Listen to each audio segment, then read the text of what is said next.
Mike Ritchie, I'm the VP of Finance. I've been here 12 years. It's went really fast. And reporting to me are what I do daily. HR reports to me, IT, accounting, our legal group, and then also our customer service team report to me. Cool. So can you get into a little bit more about how your leadership role kind of affects just you in the finance department and how you measure success in your role? Yeah, sure. Success in my role, really, in each of my departments, I feel like I've got an expert in each of those roles. So they really do the work. And success to me is they set goals that we review together and make sure they streamline with the company's overall goals. And my job is to kind of help them with any roadblocks or brainstorming or potential issues in those. And that's really my role. And it's really kind of a little bit more than just the title says finance, but it's a little bit more than that with all the roles that report to me. And then working with my boss, Ken Walters, to make sure that we're also achieving the company's goals in his direction and his leadership on right now, really, people and our dealers are the main focus and what we're looking to improve every day, and people being retention and having the right people here, doing the right role and retaining them and making this a great place. Absolutely. Yeah, thank you. So yeah, tell me a little bit how you got into the RV industry, and was there any specific source of inspiration, or were there a couple, or just anything that led you to where you are now? Well, I grew up in Middlebury. I'm from Middlebury, went to Northridge High School, so I didn't move too far from home here. So RVs were kind of what you grew up was. Sure. Jayco was right here and all the other RV companies. And I knew in school, you take those tests and it said, hey, you should do something math and accounting. I always liked numbers. So that's what I did. I had an uncle that was in accounting before me, so I kind of followed in his footsteps and looked to him for some advice along the way, and it ended up that my assessment was right. That was something I really enjoyed and got into public accounting in Elkhart. And being in Elkhart, Indiana, my clients were all in the RVs or boats or cargo trailers, which all share a lot of similarities. So really got a lot of background there with the accounting for those companies and how they work and stuff. And then along the way, one of my bosses in public accounting, John Wolf, came to Jaco. He'd been a longtime member of the board here and helped the Bontraggers a lot through many, many years. And he knew I was a Middlebury guy and I worked on the Jaco account, and so he called me one day kind of out of the blue. Was really surprised, and it coming in an interview, and it was clear it was the perfect fit here in my hometown and working in an industry that I knew, and I've really enjoyed it. Yeah, absolutely. That's awesome. So to kind of follow up, what do you love most about working here at Jaco? Well, the culture at Jaco just kind of fits what I grew up with, being from this area and the people. I love my coworkers that I got. I think I got especially my team that I work with every day. I got an awesome team and wouldn't trade anybody out for anything, and really enjoy working with them and seeing the success along the way and watching people grow in their careers. We've had people advance that worked for me, and that's been pretty awesome to see as well, and watch them continue to grow and develop, and just really enjoy it. I think too, one thing is historically this company struggled a little bit on the performance side. We always did really, really well in the culture and people retention, and I think people knew this was a great company, great place, but the results on the sales and the bottom line didn't always show that, and we've within the last few years really made a significant change there to using our culture to our advantage, I would say, to make us not only successful in the eyes of our people, but also on the metrics. We're really achieving our metrics and performing really, really well, and it's been really cool. It makes you feel like we're winning, and that's a fun feeling to come to work and feel like you're doing something and winning.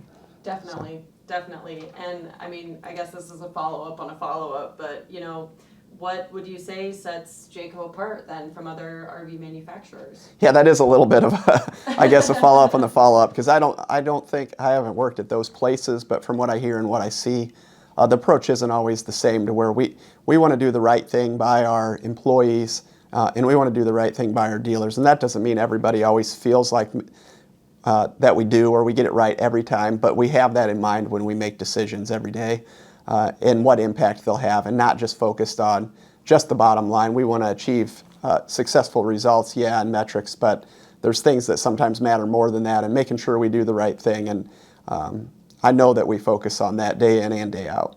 Absolutely, that makes the difference for sure.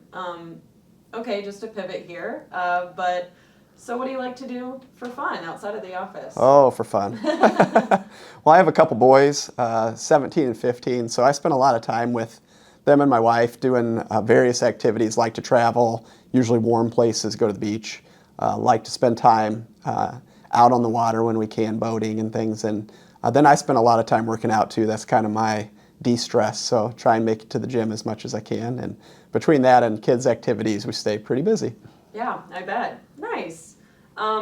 Okay, and so let's say for somebody like me who's pretty, fairly new to Jayco, what advice would you give somebody who is new in their career here, who wants to, move up and grow within this industry? Yeah.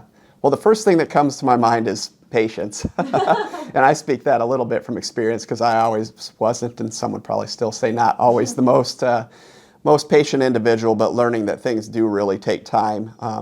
And you can learn a lot along the way.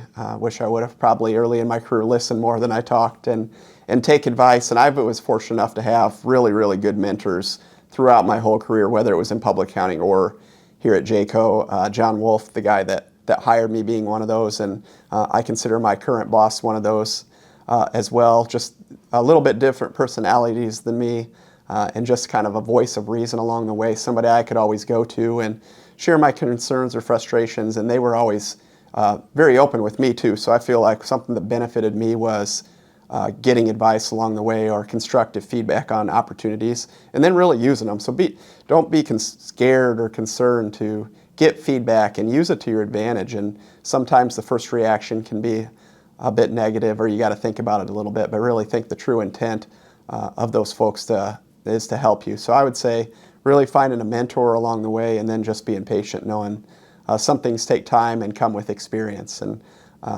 I'd say too, don't get caught up in titles. You can be very influential within a company and be a very key individual within a company and very appreciated without it being by a title.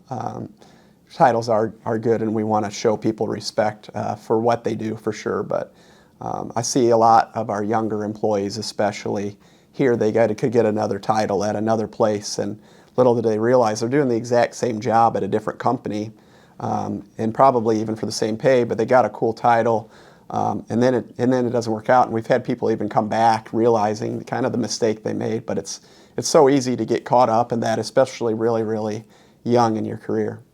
Sure, so. Definitely. Great, thank you.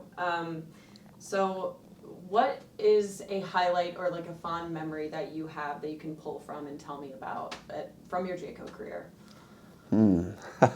Well, there's a few.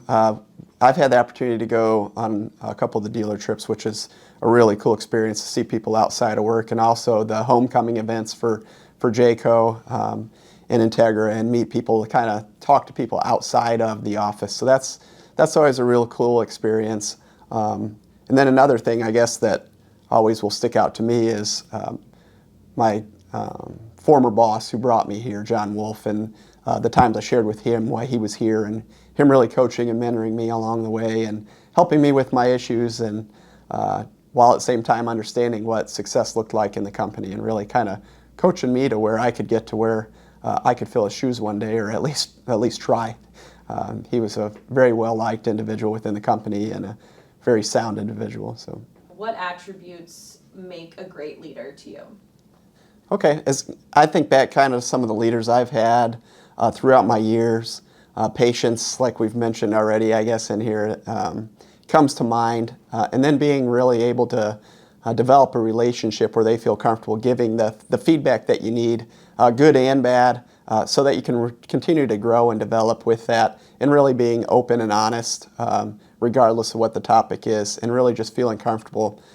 Something that's worked well for me, and I don't know if it would be for all leaders, but I've typically had leaders that thought a decent amount different than me, or their approach or personalities were quite a bit different, so it really was an offset to some of my opportunities that I had were the strengths really that they had. And so it's been an awesome partnership, and really feels like a partnership, and I really try and make it that way when I can, and there's times I'm sure that I could do even better at being a partner rather than a boss or what I even consider a leader is really just letting those people. We got experts in so many areas of this company, and they know so much more than I do. So really letting them do their thing, and I've become more and more comfortable with that throughout my years. Is really just letting go, which can be really hard, but it is key to that leadership role. I want to kind of ask and wrap up with, how you continue to grow and develop as a leader and in your leadership position here at Jaco. Yeah. Well, it's an ongoing process, and there's lots of ways. I mean, there's the technical side of things, continuing education and reading and learning and growing on your own, which I enjoy doing and like figuring out things on my own. But that's only part of it, and some of it really just comes with time, I guess, and experiences. Continue to grow and develop by listening to my employees and then using the information that they give us to go to work on things that we can do to achieve our goals or make things better. And that's an ongoing process, and it's an ongoing process. Perfect.